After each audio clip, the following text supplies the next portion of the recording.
같이 눈을 지그시 감고 합장을 합니다.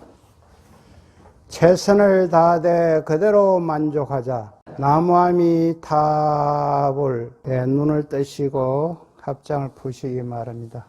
오늘은 84페이지 됩니다. 84페이지 맨 위에부터 시작합니다. 읽어보겠습니다. 하지만 연기란 전변설처럼 무슨 본질이 따로 있고 지말이 따로 있어서 그 본체에서 지말이 생긴다는 것이 아닙니다. 이 전변설이라 하는 것은요, 스님이 1강에서도 말씀을 드렸는데 워낙 중요하기 때문에 한 번 더 말씀을 드릴까 합니다. 이 하나의 바퀴가 이래 굴러가면서 변화하는 것을 창조했다. 이것이 전변설의 주장입니다. 하나의 바퀴가 이렇게 굴러가면 옆에 부딪히고 하는데 이 변화가 일어날 겁니다. 이것이 변화하는 그것이 창조했다 이 말입니다. 예수교는 하느님이, 힌두교는 브라만이, 이슬람교는 알라신이 등등 절대자인 신이 모든 것을 창조하고 만들었다는 것입니다. 지금 우리 앉아있는 이 우리 보살님이나 거사님들이 예수교에서는 하느님이 만드는 작품이고 또 힌두교에서는 브라만이 만드는 작품이고 이슬람교에서는 알라신이 만드는 작품이라. 그러면은 나를 만들어준 사람이 우리 아버지 우리 어머니니까 우리 아버지 우리 어머니가 하느님이다. 이렇게 되는 겁니다. 그런데 이것을 예수교에서는 부정하고 하느님은 따로 저 위에 있다. 저 위에 있다. 우리는 무조건 하느님의 자식이다. 그럼 우리 아버지, 우리 아버지도, 우리 아버지, 우리 엄마도 하느님의 자식이고, 나도 하느님의 자식이다. 이것은 오늘 참석하신 불자님들이 깊이 한번 생각해 보시기 바랍니다. 그래서 아무리 이 전변설 종교를 우리가 믿고 의지하고 따라도 우리는 절대자는 절대가 될 수가 없고 종으로 살아야 됩니다. 종으로. 전변설을 믿는 사람들은 절대자는 자기가 될 수가 없습니다. 종으로 살아야 되고, 하지만 불교는 우리가 부처님을 믿고 의지하여 깨달아 보면 부처님하고 동일한 선상에 가쁩니다. 나도 부처요, 너도 부처요. 서가모니도 부처요, 나도 깨달았으니까 나도 부처요, 이래 됩니다. 그러니까 서가모니 부처님이나 내가 깨달아서 내가 부처나 똑같이 동일 선상에 갑니다. 평등으로 가쁩니다. 그래서 이 불교는 모든 것이 중도 연기로 있다는 것입니다. 인연에 의하여 만들어졌다가 인연이 끝나면 흩어지는 것입니다. 그런데 우리가 집착이 많으니까 지금 우리 영가단에도 두 분의 영가님이 오가 계시는데요. 두 분 다 인연이 끝났기 때문에 흩어진 거예요. 흩어지는데 우리의 생각으로서는 좀 더 살지. 이렇게. 생각이 틀리기 때문에 그렇습니다. 한 분은 81분인가, 한 시인가 두 살인가 이렇게 됐고, 한 분은 55살입니다. 인연이 끝이 났으니까 흩어지는 거예요. 그러니까 불교에서 이야기할 때는, 별거 아니다. 이렇게 생각하지만 이 별거 아닌 이 인연이 흩어질 때는 그만한 사연이 다 있다는 겁니다. 그만한 사연이. 그래서 우리가 불교를 열심히 믿을 때 뭘 알아야 되나? 무상하다, 공이다. 이걸 확실히 알고 가야 됩니다. 어저께 이야기했죠. 있기는 있는데 실체가 없어. 있기는 분명히 있는데 실체가 없어. 와, 실체가 없노. 이러니까 변하기 때문에 그렇다는 게 변하기 때문에. 저번에 이야기한 어제의 내가 낸가, 오늘의 내가 낸가. 실체가 없으니까 어제의 내가 낸가 확실히 없다. 좀 고차원적으로 이렇게. 그래, 불교가 좀 알고 보면 차원이 좀 높은 종교입니다. 그래서 우리 보살님들이 공부를 하려고 하니까 어려우니까 신라 때 오녀 선사가 나오셔서 너무 그래 어렵게 할 필요 없다. 일심으로만 하면 다 통한다. 나무아미타불만 해라. 나무아미타불 하니까 정말 극락가고 부처의 경지에 가지더란 말입니다. 그는 무엇이든지 일심으로 해라. 하암의 법계 연기론에서는 성기라는 말을 하는데 그 일어난다는 말을 생겨나서 일어난다는 생계의 뜻으로 해석하는 사람들이 있습니다. 그렇게 해석하면 불법의 근본을 모르는 사람입니다. 부처님께서 연기란 서로 의지에 있는 것이라 하셨습니다. 너는 나를 의지하고 나는 너를 의지해 있다고 했습니다. 나는 너를 의지하고 너는 나를 의지한다는 것은 여기에서 존재를 이야기합니다. 존재를. 내가 먼저 있고 네가 있는 것이 아니고 네하고 내하고 동시에 서로 의지하고 있다는 거예요. 이 존재를 이야기하고 있습니다. 내가 있기 때문에 이거 나오네요. 내가 있기 때문에 내가 생겼고 내가 있기 때문에 내가 생겼다는 말은 아닙니다. 이렇게 되면은 시간적으로 태생학적으로 된다 이런 이야기입니다. 시간적으로 하나가 먼저 있고 하나가 또 있고 요래 되면은 시간적으로 태생학적으로 되니까 즉 연기란 아버지와 아들 사이가 아니라 형제 사이란 말입니다. 이거 중요한 이야기입니다. 아버지가 있고 내가 있는 것이 아니고 형제간 수평적인 관계다. 연기는 시간적으로 연속인 아버지와 아들 사이가 아니라 공간적으로 평등한 형제 사이라는 것이며 우주가 존재하는 근본 원리를 말함이지. 이 우주가 존재하는 근본 원리를 12연계로 이야기했다는 거예요. 여기에서.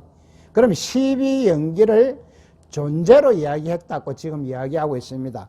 성경의 창세기처럼 우주가 어떻게 생기는가를 말하는 그런 이론이 아닙니다.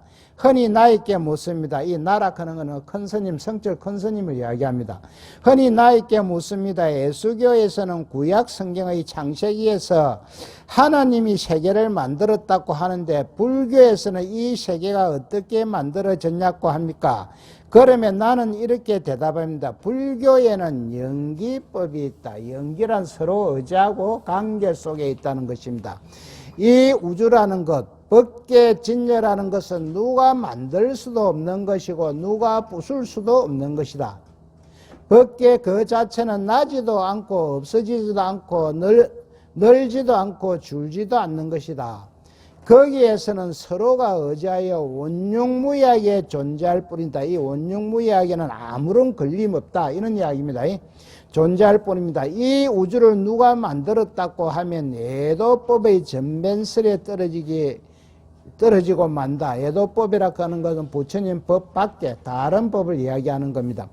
그러므로 우주의 존재 방식을 이것이 있으므로 저것이 있고 저것이 있으므로 이것이 있다고 부처님이 분명히 말씀을 서로 의지하고 있다. 관계 속에 있다. 이런 이야기입니다. 연기란 평등하고 대등한 입장에서 서로 융화하여 무해자재함을 말할 뿐이지 서로 앞서고 뒤서고 한다는 것이 아닙니다. 여기에서 무슨 이야기가 하면 조금 전에 이것이 딱 생기고 나서 이것이 생겼다는 것이 아니요. 동시에 같이 생겨가지고 의지한다는 거예요. 저번에 스님이 이야기했죠. 우리가 태어날 때 간이 먼저 생기고 폐가 생긴 것이 아니고 폐하고 간하고 생길 때 동시에 생겨갖고 서로 연결되어 있다는 거예요. 연결되어. 그러면 간이 망가지면 우리가 죽는데 왜? 서로가 연결되어 있으니까 그렇습니다. 연기란 평등하고 대등한 입장에서 서로 융화하여 무해자재함을 말할 뿐이지 서로 앞서고 뒤서고 한다는 것이 아닙니다.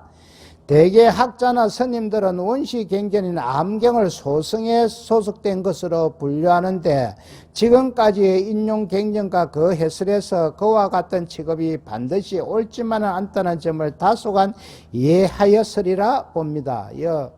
소속된 소승 나는데 소승교는 부파 불교를 이야기하지 남방 불교를 이야기 안 한다고 저번에 강의 때 말씀하셨습니다. 요거 확실히 알아놔야 됩니다. 저번에 보니까 텔레비에 나오는 스님들이 강의를 하면서 남방 불교를 소승 불교라고 이렇게 치부더라고. 이것은 왜? 대성을 띄우기 위해서 그렇습니다. 대성을. 남방 불교는 요렇고 대성 우리 그러니까 중국, 일본, 한국, 대만, 이 베트남 이런 그 불교 대성 불교를 하는 거를 싹 올리려고 이 의도적으로 그래 본 겁니다. 그런데 남방 불교는 소성 불교가 아닙니다. 부파 불교가 소성 불교이다. 확실히 우리 알고 가자 말이지. 그러면 다음에는 그 연기에 생사윤회의 시간적 해석을 하게 된 까닭을 살펴보고자 합니다. 학문이 발달하기 전에는 불교라고 하면 그냥 불교라는 것뿐이었는데 학문이 발달함에 따라 불교도 역사적인 전개에 따라 근본불교는 부처님 인멸 후 30년까지입니다. 원시불교는 부처님 인멸 후 100년까지입니다. 부파불교는 부처님 인멸 후 100년에서 500년까지입니다.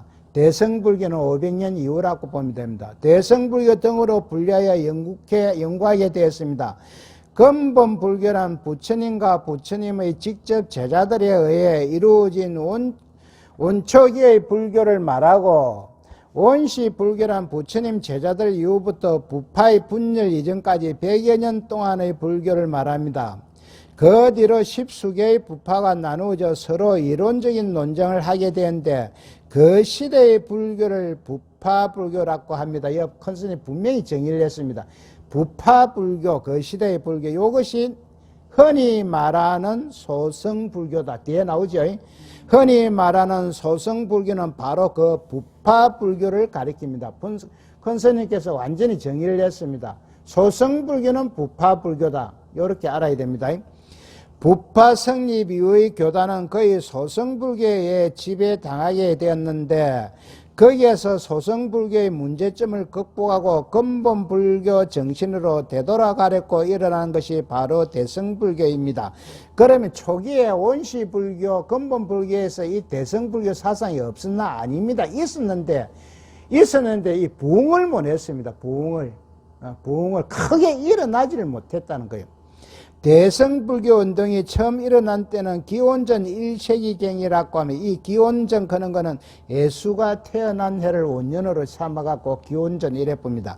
기원전 1세기경이라고 하며 그것을 가장 잘 체계시킨 사람이 용수의 중심을 한 중간파이고 그것보다 다수의 무착과 세친을 중심으로 한 유식파가 성립됩니다.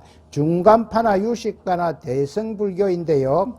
중간파는 무하고 공을 이해하고 바로 중도로 가는 것이고 이 중도입니다. 무하고 공을 이해, 중간파는 무하고 공을 이해하고 중도로 들어가는 것이고 이 유식파는 내 마음 작용을 이해하고 중도로 들어가는 겁니다.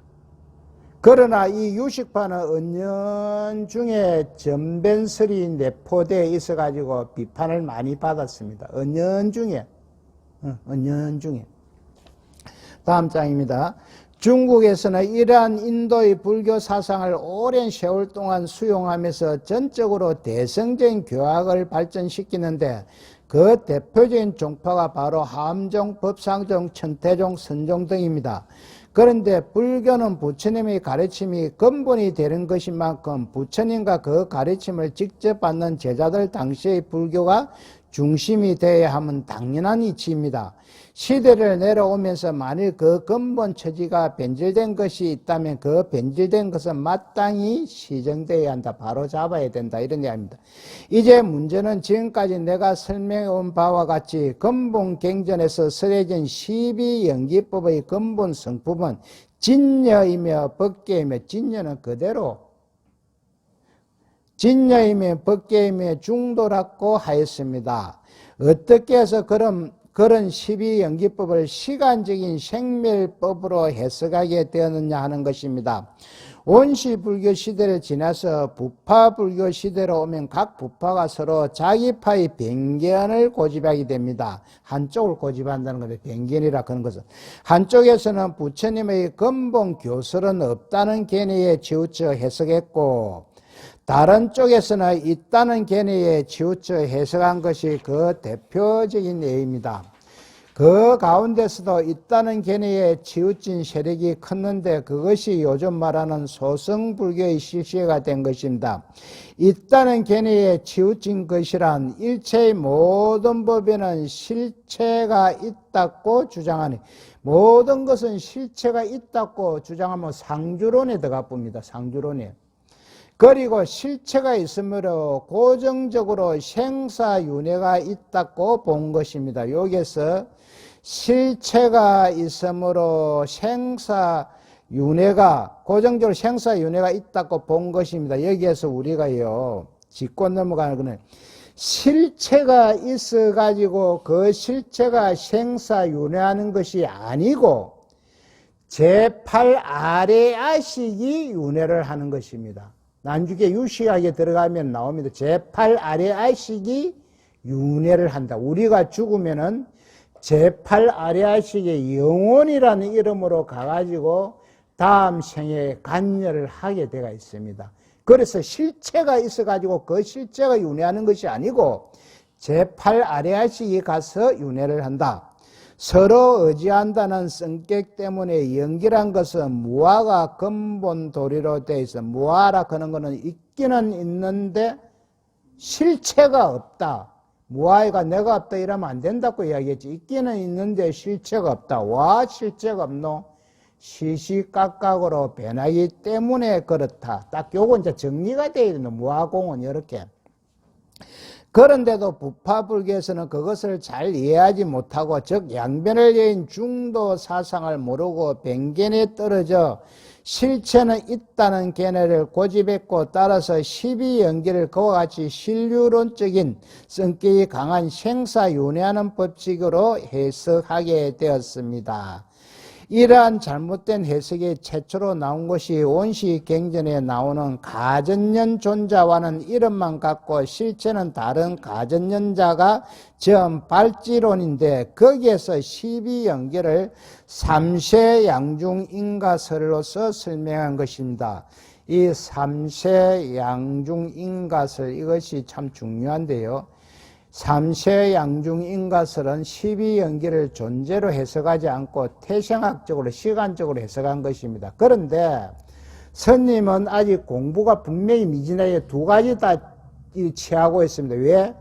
삼세양중인가설을 들어가 보면요, 내가 과거에 지은 인연에 의해서 현재의 삶이 있고 이 현재에 내가 지은 인연에 의해서 내세의 삶이 있다. 이렇게 되어 있습니다. 그래서 지금 내가 어떻게 하느냐에 따라서 내 미래의 삶이 결정된다. 이렇게 되어 있는데 우리가 이때가 이렇게 배운 거 아닙니까?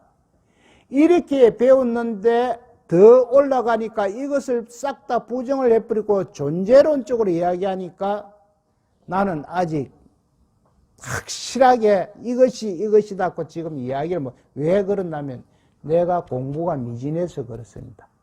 얼쭉 십지보살이나 깨달음 직전에 가가 있으면은 가나 오나 앉아나 서나 딱 하도가 잡히가 있으면은 어느 정도 이해가 되는데 아직 나는 그 단계에 못 가니까 이것도 우리가 여태까지 이렇게 내 스님들한테 배웠거든 내가. 그런데 이걸 갖다가 지금 딱 부정을 하니까 지금 헷갈리기 시작합니다. 왜? 공부를 더해가 올라가면은 이 12연기설은 태생학적이나 시간학적으로 해석하는 것이 아니고 존재로 해석을 한다. 와, 내가 네가 동시에 있다. 이것이 존재입니다. 내가 있고 네가 있으면 이거는 태생학적으로 시간적으로. 그런데 12연기에 보면 헷갈리게 됐습니다. 왜? 무명이 있으므로 행이 있고 일어났거든요. 무명으로 인연하여 행이 있고 하니까 여기 무명이 빠른 것 같는데 난중에 행하고 동시에 존재는 동시에 있다는 거지. 그게 무슨 말인가 하니 저번에 이야기했지요. 인도에 보면은 이 뱃단이 굉장히 작은가 봐. 뱃단 하나를 딱 씌우면 이렇게 넘어간다는 거예요. 그래서 뱃단 두 개를 가지고 딱 요렇게 서로 요렇게 딱 씌우는 게 서더라는 거예요.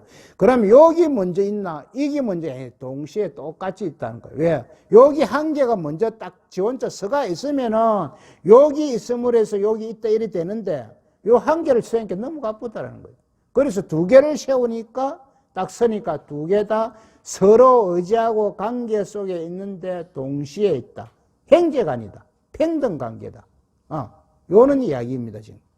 거디 500명의 존재들이 모여서 가전nhân 자가 지은 발지론에 대한 주석서로서 대비바사론 100건을 지었는데 거기서도 삼세양중인가설을 채택하여 생멸법으로서 12연기를 채택했습니다. 이 생멸법은 시간적으로 했다는 거예요. 시간적으로.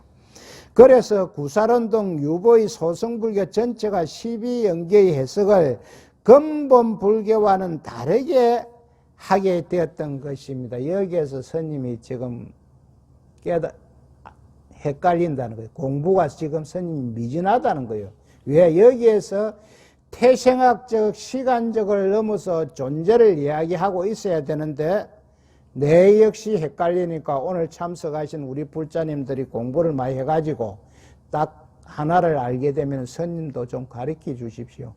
여기에서 아무리 내가 연구를 해도 내 공부까지는 이것이 존재다, 이것이 태생학지다 이렇게 확신을 내리지 못하겠다 이런 이야기입니다. 그런 풍조 속에서 용서부살이 나타나 부처님의 근본 불교를 생멸적인 견해를 곡해한 유보의 변견을 부수게 됩니다. 그는 중론을 지어서 이 중론이라 한 것은 가전영경을 확대 해석한 겁니다. 가전영경은 무엇을 설명했나? 중도를 설명한 것입니다. 중론은 가전영경을 확대 해석한 것이고 중론을 지어서 중도를 다시 선양하고 대지도론에서도 중도 사상을 가지고 근본 불교를 회복시키려고 전력을 기울인 대성불교를 대표하는 인물입니다. 바로 이러한 근본 불교로의 복구운동이 소위 대성불교 운동입니다. 간략하지만 이와 같은 설명을 통해 연기설이 어떻게 해서 유보적인 소송의 생멸적인 견해로 해석되게 되었는가 하는 역사적인 과정이 대강 짐작되리라 생각합니다. 지금에는 어느 학자도 12연계를 반드시 생멸적이며 시간적으로 해석하지 않습니다. 요 반드시라 하는 것을 중요해야 돼요. 반드시. 그러면은 지금도 학자나 스님이 이 12연계를 태생적으로 시간적으로 해석하는 사람이 많다는 이야기입니다. 지금도. 반드시란 이 말에 중요시해야 됩니다. 반드시. 다음 장으로 갑니다. 만약 이것을 이해하지 못하고 구태의연하게 생멸적인 소승유불 주장을 고집하게 되면 이 사람들은 시대에 역행하는 사람들인 동시에 부처님의 근본 뜻을 등지는 사람이 되고 맙니다. 왜? 성철 스님 입장에서는 성철 스님이 우리 만인이 볼 때 깨달은 분이라고 이렇게 생각해요. 깨달았으니까 이렇게 알 수가 있다는 거예요. 깨달음을 깨닫지 못한 사람들은 태생학적으로 볼 것이냐 존재로 볼 것이냐 아직까지도 결정이 안 난다는 거예요. 깨달아야만이 이것은 12연계를 존재로 본다고 이야기할 수가 있다 이런 이야기가 됩니다. 그리고 이 12연계와 관련해서 언급해야 할 문제가 사성제입니다. 사성제는 고집멸도 초전법륜에서 많이 나왔죠. 12연계와 사성제는 뗄 수 없는 관계에 놓여 있기 때문입니다. 예로부터 이 사성제를 해석하는 방법에는 모두 4가지가 있습니다. 첫째, 생멸사제입니다. 태어나고 멸하는 이 사제를 이것은 대개 소승의 유보에서 주장하는 것입니다. 여기에서는 존재하는 모든 법의 자성을 있다라고 보기에 이 있다고 하는 관점에서 보면 제법은 생멸한다는 비상적인 관찰에 머무르게 됩니다. 있다. 그래서 우리가 중도는 있는 것도 아니요 없는 것도 아니요 그래도 있고 그래도 없다 이렇게 해석이 되거든요. 그런데 있기는 있는데 실체가 없다 해야지 요처럼 있다 이래 보면 안 된다는 거예요. 그래서 제법 실상을 보지 못하고 고집 멸도의 사제를 순전히 생멸적으로 해석합니다. 두째는 무상사제입니다. 이것은 생멸사제의 반대로서 사제는 생하지도 않고 멸하지도 않는다는 해석입니다. 이것이 큰 스님의 해석은 생하지도 않고 불생불멸이다. 생하지도 않고 멸하지도 않고 대성불교 간대 반야경이나 삼론종의 공사상에서 볼 때는 사제란 생멸하는 것이 아니라 생하지도 않고 멸하지도 않는 것이라 합니다. 이 반야경에서 나오죠. 반야신경에서 불생불멸 이라는 것은. 셋째, 무량사제입니다. 이것은 보살성에서 주장하는 것입니다. 보살이란 육도만행, 이 육도만행은 육바라미를 닦는다 이런 이야기입니다. 육도만행을 근본으로 삼고 행동을 강조하는 사람들입니다. 이 견해는 육도만행을 하듯이 모든 것이 다 한이 아니고 미음입니다. 다 함으로 곤집시오. 다함이 없고 끝이 없다는 견지에서 사제를 설명하는 것입니다. 그러므로 성문영각, 성문은 부처님의 제자, 부처님의 가르침을 받아가지고 성불하는 것이고, 영각은 독각 스스로 아무런 서성 없이 스스로 공부해갖고 깨달은 것이고, 성문영각은 이 무랑사절에 이해할 수 없다고 합니다. 어디서 보살성에서 그렇게 한다. 내체는 무작사제입니다. 이것은 주로 법화경을 받드는 일성옹교의 해석입니다. 여기서는 사제는 생멸, 무상, 무량, 무량은 한이 없고 끝도 없다 이런 이야기입니다. 무량으로 해석하는 것이 아니고 생매라는 당체가 그대로 실상이라는 것입니다. 곧 생사가 열반이며 번뇌가 보리이므로 끊어야 할 고도 집도 없고 닦고 정덕해야 할 멸도 도도 없으므로 어떤 인위적인 지음도 요청은 되지 않습니다. 이것은 깨달은 사람의 입장에서 지금 이야기하고 있습니다. 이것을 착각하면 안 됩니다. 그러므로 일체의 변견이나 사견이나 할 것 없이 전체가 다 중도 아닌 것이 없으니 부처와 마구니가 한결선이 없어지고 하합하는 때입니다. 이것이 온용무엔 중도 사제입니다. 이 말은 깨치고 보면 이렇다는 거예요. 깨치고 보면. 그래서 존재하는 모든 것은 다 중도 연기로 되어 있다. 존재하는 나무나 불이나 풀이나 시계나 존재하는 모든 것은 중도 연기로 되어 있다. 원래 사제는 자세히 알고 보면 12연기와 별개의 도리가 아닙니다. 사제 중에서 괴로움을 말하는 고제와 괴로움이 생기는 것을 뜻하는 집제는 괴로움이 생기는 과정으로 말하므로 12연계의 순간에 해당합니다. 이 12의 순간은 유전연기인데 그 집을 이야기합니다. 또 사제에서 괴로움이 멸하는 멸제와 그 멸하는 길을 말하는 도제는 괴로움이 소멸하는 과정을 말하므로 12연간의 역간에 해당합니다. 역간은 사성자 중에서 멸도를 이야기하고 한멸연기를 이야기합니다. 따라서 12연기와 사제는 서로 대등한 교리라고 할 수 있습니다. 12연기가 존재의 법칙을 말하는 것이고 법계연기이고 보면 사제 역시 생멸적인 사제만으로 볼 수 없는 것입니다. 생멸적인 사제만으로 볼 수 없다는 것은 시간적으로 태생적으로 볼 수 없다는 이런 이야기입니다. 그러므로 천태대사나 현수대사가 암경을 소성으로 취급하여 암의 연기를 생멸연기로 해석하고 암의 사제도 생멸사제로 간주한 것은 결단코 잘못된 것입니다. 현수대사나 천태대사가 암경을 갖다가 태생적으로 시간적으로 연기, 생멸연기, 생멸사제로 설명한 것은 잘못됐다 이런 이야기입니다. 이거 누가? 지금 성철 큰 스님이 주장하는 내용입니다. 부처님은 중도를 정덕강했다고 선언했는데 중도가 즉 연기이며 연기가 곧 법성이며 법성이 즉 법계이며 법계가 즉 사제입니다. 그러니까 조금 전에 스님이 얘기했죠. 존재하는 모든 것은 중도 연기로 되어 있다. 중도 연기로. 그 중도 연기가 뭐냐? 양변을 떠나서 내다 니다 있다 없다 좋다 나쁘다를 떠나니까 그것이 하나가 되어 다 통하더라. 저번에 이야기했죠 스님이요. 이렇게 하면 어려운 거 모르더만은 절펜과 백설기를 떠나갖고 쫙 올라가니까 그만 쌀이더라. 그 쌀이 백설기와 절펜이더라. 요거는 이해가 되지요. 이것은 전체가 다 동체이명입니다. 동체이명은 이름만 다르지 같다는 이야기입니다. 지금 중도를 이렇게도 표현하고 저렇게도 표현하고 막 여러 가지로 표현하는데 왜 그렇게 표현될 수밖에 없나 하면은 도인들이 자기 이치에서 중도를 자기 나름대로 해석을 하다가 보니까 동체이명 딱 중도를 가지고 나는 이렇게 이야기하고 저 사람은 저렇게 이야기하고 그런데 저렇게 이야기하거나 이렇게 이야기하거나 들어가 보니까 내나 중도더라. 중도더라. 중도를 여기 나오네 참. 중도 하나를 가지고 이렇게도 표현하고 저렇게도 표현한 것입니다. 그리하여 제법 실상이라든가 법계 연기라든가 그 모두가 법계 연기의 법성 이것을 벗어나서 더 묘한 이론은 없습니다. 중도를 가지고 이렇게 저렇게 표현했다 이 말입니다. 따라서 부처님이 설명하신 근본 불법은 제법 실상과 법계 연기를 주장하는 천태항과 같은 일성옹교의 입장이지 절대로 소성의 생멸변견적인 불교는 아닙니다. 소성에서 보는 거 이 생멸변견적이라 는 것은 시간적으로 태생학적으로 봤다 이 말입니다.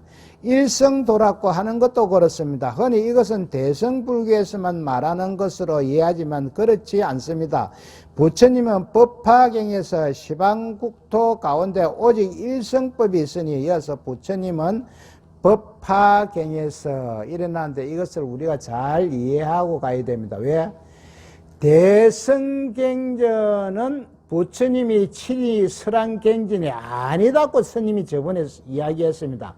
부처님이 건강경이나 법화경이나 한경이나 이런 거 우리가 경전을 볼 때 부처님이 설한 것처럼 나오지만 이 부처님의 진설은 아닙니다. 부처님이 설한 경전이 아닙니다.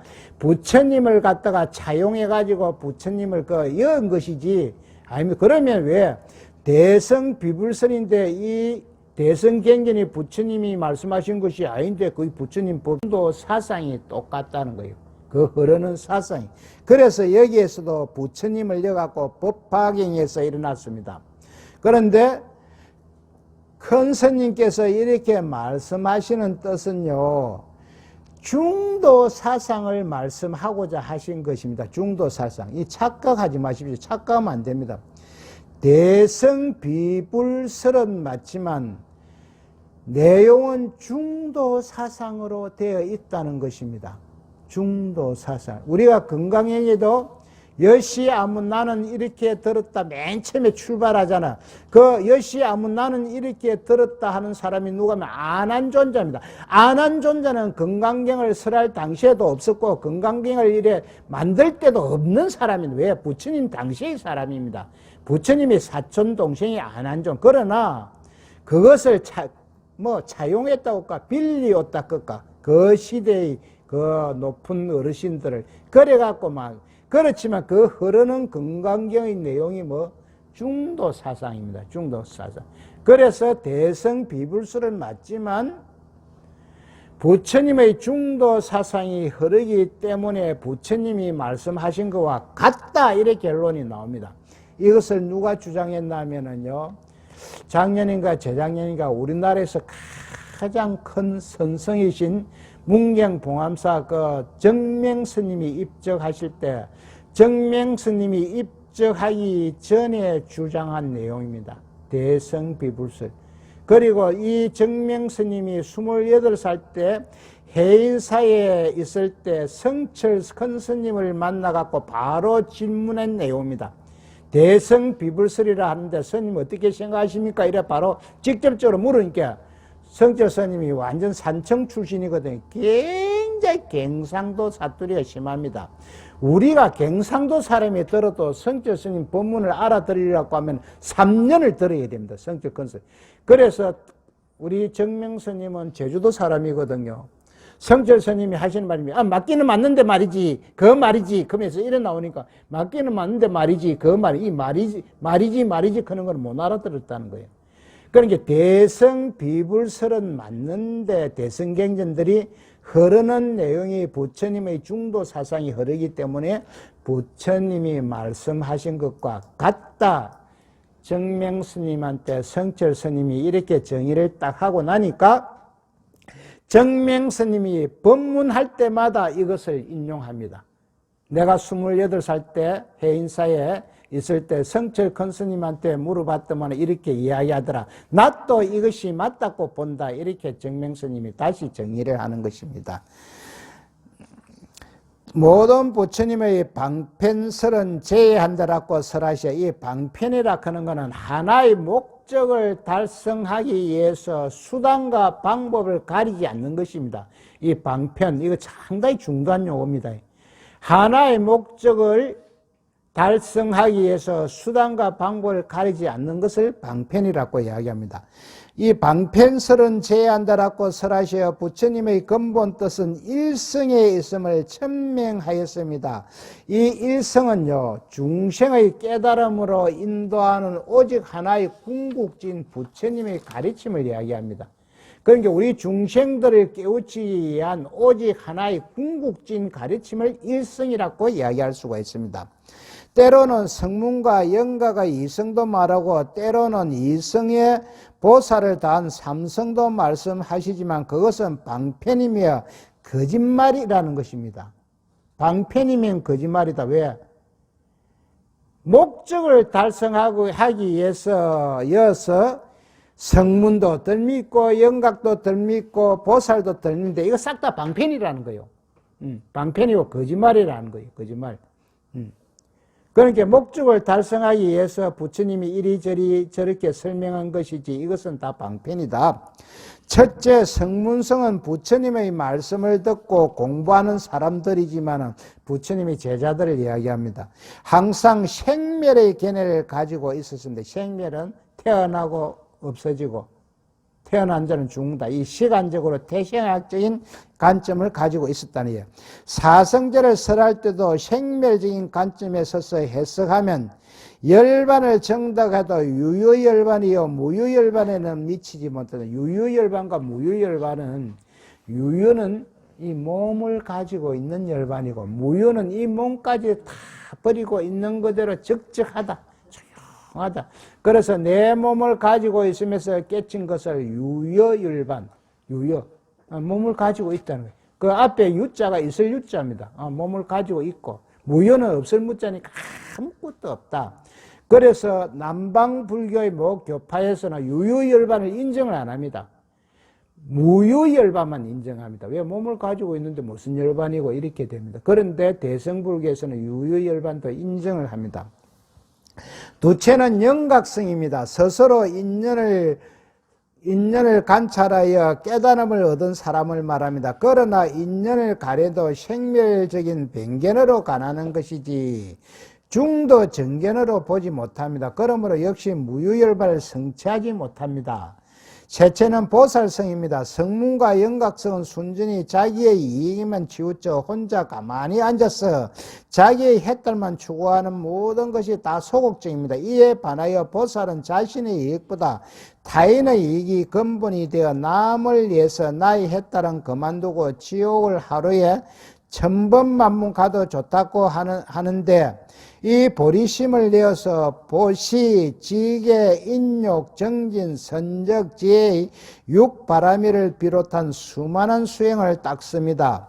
일체 중생을 위해서 무량한 아성직업 동안 육도만행, 육바람이라고 이야기했습니다. 육도만행을 닦으며 하는 세월 동안 중생을 위해 살아가는 것입니다. 이것이 싹 다 방편이고 거짓말이라는 거예요. 뒤에 가서 나옵니다. 이렇게 남을 위해 남을 돕고 살면서 마침내 무상정각을 이룹니다. 이러한 사람을 보살성이라고 하며 이성과는 달리 유유열반이 아닌 무유열반을 정득합니다.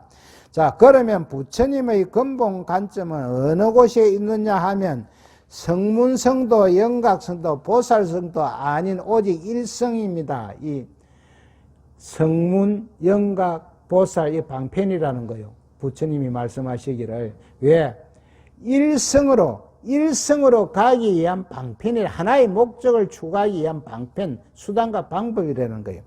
보살성은 삼아성직업, 이 삼아성직업은 오랜 세월이라는 이야기입니다.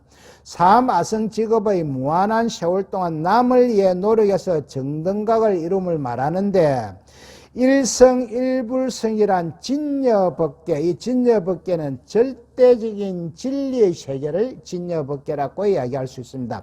진여법계를 지금 바로 깨치는 것입니다. 꽃 중도만 정득각하면 진여법계가 그대로 현존하므로 중도를 정등각해서 법계를 그대로 바라보는 이것을 일성이라고 합니다.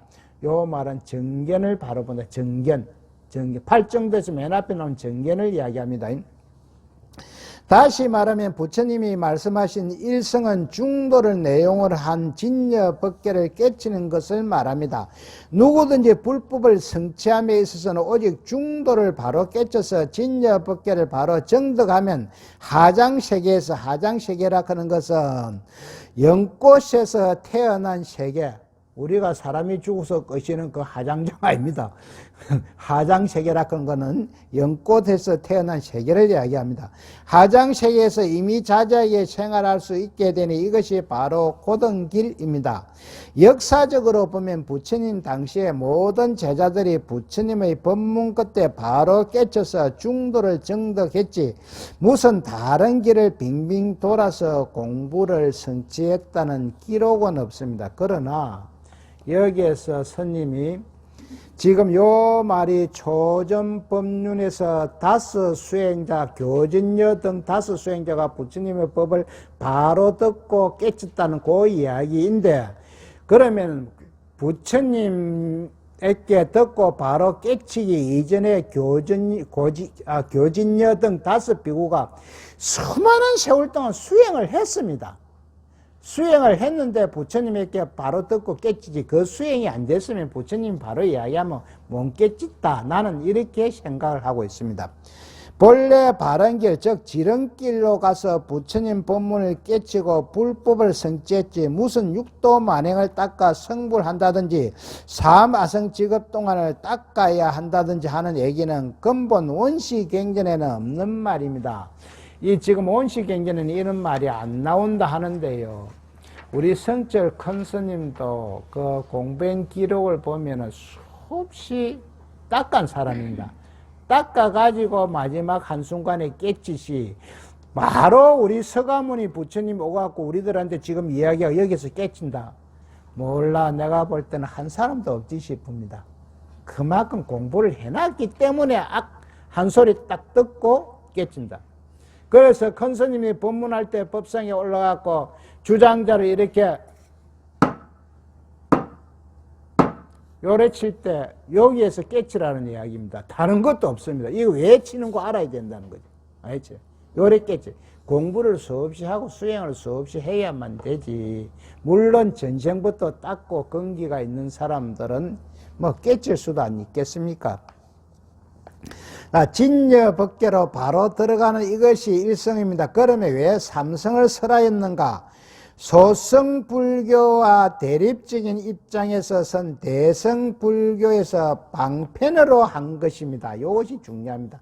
소성불교와 대립적인 입장에서 방편으로, 이 방편이라는 것은 깨달음을 얻기 위한 수단과 방법이거든요. 그러니까 소성불교하고 대립을 하면서 요 방편으로 제시한 것이 이것이다, 이런 이야기입니다. 삼성, 성문, 영각, 보살이다, 이 말이지. 예, 오늘은 여기까지 하겠습니다.